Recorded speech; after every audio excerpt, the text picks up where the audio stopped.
شروع کرتا ہوں اللہ کے نام سے جو بڑا مہربان اور نہایت رحم کرنے والا ہے۔ حضرت ابو سعید خدری رضی اللہ تعالیٰ عنہ بیان کرتے ہیں، میں نے رسول اللہ صلی اللہ علیہ وآلہ وسلم کو فرماتے ہوئے سنا، ہمارا رب روز قیامت اپنی پنڈلی ظاہر کرے گا تو ہر مومن مرد اور مومنہ عورت اس کے لیے سجدہ ریز ہو جائیں گے، صرف وہی باقی رہ جائے گا جو دنیا میں ریا اور شہرت کی خاطر سجدہ کیا کرتا تھا۔ وہ سجدہ کرنا چاہے گا لیکن اس کی کمر تختہ بن جائے گی اور وہ سجدہ کے لیے جھک نہیں سکے گا۔ حضرت عائشہ رضی اللہ تعالیٰ عنہ بیان کرتی ہیں، میں نے رسول اللہ صلی اللہ علیہ وآلہ وسلم کو فرماتے ہوئے سنا، رات اور دن ختم نہیں ہوں گے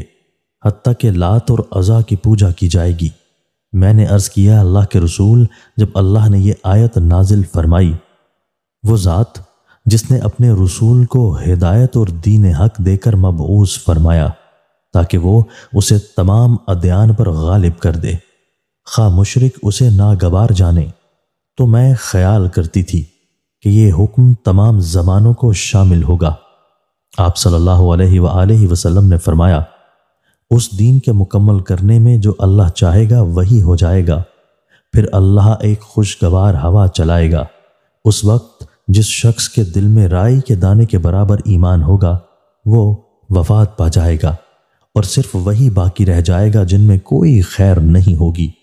وہ اپنے آبا کے دین کی طرف لوٹ جائیں گے۔